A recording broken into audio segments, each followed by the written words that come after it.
You're listening to Drummer Daily, the only daily podcast just for drummers. Hey, if you want to get better at playing with a click track, and who doesn't, go to boomclick.net/start today. Hello again, welcome back to Drummer Daily. Thanks for joining me. I'm having a good time today. That's an accurate description of my day, both honestly and genuinely, and also sarcastically. Honestly, because I did some more tracking today up in my recently renovated studio space, and that is just so much fun to me. I love having a little space to go to play drums in it. And honestly, like I've played in the studio a lot, other studios with producers and engineers, and that's a wonderful experience and very collaborative. But for me, it's a completely new and different experience every time I get a chance to sit down and track something when it's just me kind of running the session. So I can take my time. I can, it's a weird thing. I'm not really a control freak, but it's really tough for me when I am playing drums to relinquish some kind of control over the sound or how it's being presented. And when you're in a studio situation, you have to let go of, there's somebody else who's making the choice about how it's mic'd and how it's going to be, compressed and EQ'd on the way into being recorded. It's going to be mixed by somebody else. It's going to, all these pieces are going to be happening that are out of your hands. And so to have just a little bit more like control, at least over how quickly I go through this session, and how I don't feel like if I'm doing the session myself in my own space, I don't feel so worried about being extra considerate of other people's time. The engineer, the producer thinking, oh man, I haven't got this down yet. They're all waiting on me. I'm wasting their time. I don't have to worry about that when I'm doing it myself. So I can take my time, and it's just so much lower pressure, even though the people that I always work with are great, but it's just one of those things that you can't help but to put a little pressure on yourself when other people are involved. And it definitely makes a difference doing it by myself. So anyway, I'm having a good day, good time doing that. But then I was trying to compress and save all the audio files from the session I just did and get those emailed over to the producer that I did these tracks for.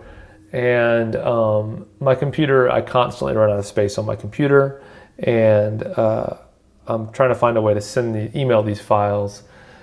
And you're probably thinking, why don't you use Dropbox or something like that? Yeah, and I hear you, man. Like I'm doing that, when you run out of space on your computer, and I'm trying to copy stuff from an external drive, my computer still has to hold into the file for a minute before I can upload it. So anyway, I think I finally found a solution that works, but that's always a little annoying when that happens. So that's my sarcastic having a good time today as well. I'm not having a good time doing that. But that's not what I want to talk about today. So I thought it'd be kind of fun to give you a little insight into a different way to kind of look at your own playing and address your own drumming. You may or may not know, I post, not a lot, but I post fairly frequently to Instagram videos of myself playing drums. And I try to mostly stay into what I call my wheelhouse. I stick to what I kind of do best, and that's play simple patterns, try to make them feel good, but don't really go crazy with drum fills or anything complicated. That's not really what I'm about. That's not really kind of what I'm best at, I don't think. So that's what I stick to. But I was feeling a little bit goofy I'm trying to think when it was. I think it was Sunday. It was a few days ago. Feeling a little bit goofy, and so I recorded this video for Instagram, and I put a couple of just what I think are ridiculous drum fills. And I didn't think I actually even played them that well, and I didn't think they were hard drum fills. I just thought they were, didn't really fit, but I just put them in there just for the fun of it, just to goof off a little bit.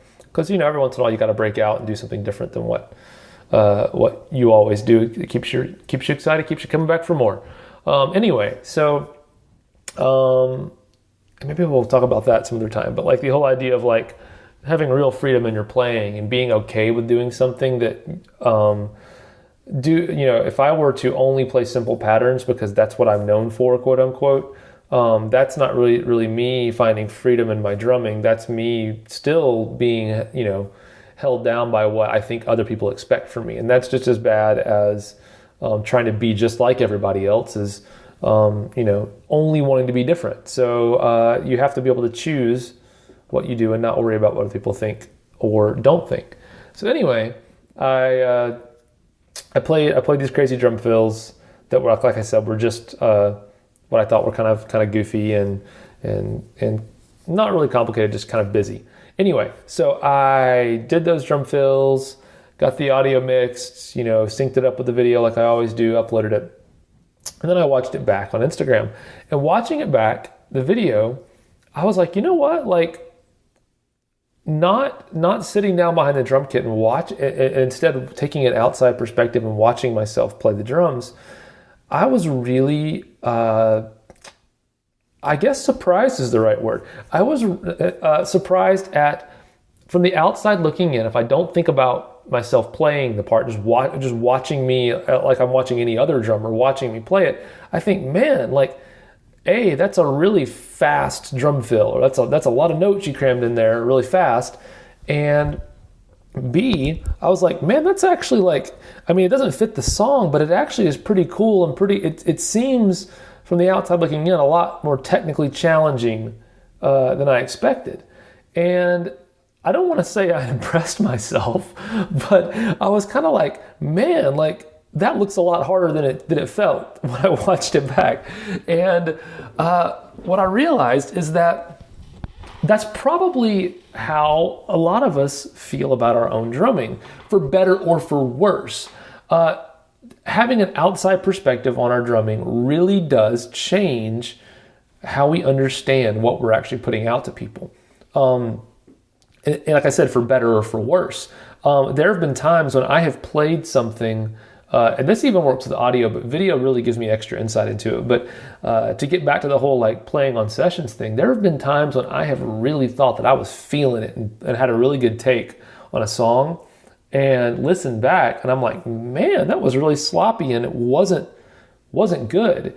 And then other times I will feel like I'm really stiff and overly focused on playing everything exactly right, and think, man, that's going to sound like a robot or not very good. Listening back, and then I listen back or watch it back if it's a video, and I think, man, that actually felt pretty good. So having that outside perspective on our playing actually can give us some insight into places where we're maybe not doing as well as we can. But also it can actually be a point of encouragement. If you watch it back, sometimes you actually might surprise yourself like I did and be like, man, that's actually pretty cool. And it seems a lot harder when you watch it back without thinking about playing it than it did when you were playing it in the moment. There's been a few other times when I've done that, when I've just, again, been goofing off and then watch it back and I'm like, man, that actually sounds pretty cool. And so what I need to do, I think what I'm going to start doing is I'm going to start pushing myself from a technical perspective in my own practice time a little bit more. Not because I think that stuff is appropriate for studio drumming, but I actually want to develop an accurate picture of what I'm putting across to my audience, whether it's another artist who's listening while I'm playing a session, a producer, a crowd of people who are gathered to hear a band playing that I'm playing for, or whatever situation it's in. I need to develop a clearer, more holistic picture of what my playing is actually coming across like, or how my playing is coming across when I sit down to play. And it's very hard to have a real accurate picture of that when you're in the moment of actually playing it. So my tip for you today is, even if it's not professional, grab your phone or whatever, set it up, and video yourself playing drums. You'll gain some amazing insights into your own playing. You will surprise yourself either in a good way or a bad way, but either way, it will be really useful to you and your drumming. All right, so do that. Hey, let me know how it works. If you try it out, send me an email. I always love hearing from you. And I answer, as of the recording of this, I still answer every email that I get. So send me an email. You can find the form on my website, danielhadaway.com, and I will do my best to reply to you. Normally within a few days. It just depends on how many emails I get. Like I said, I reply to them all right now, but if a million people start emailing me, maybe I won't be able to. Anyway, send me an email. Let me know how it works if you try this out. Until then, we will talk again very soon. Bye for now.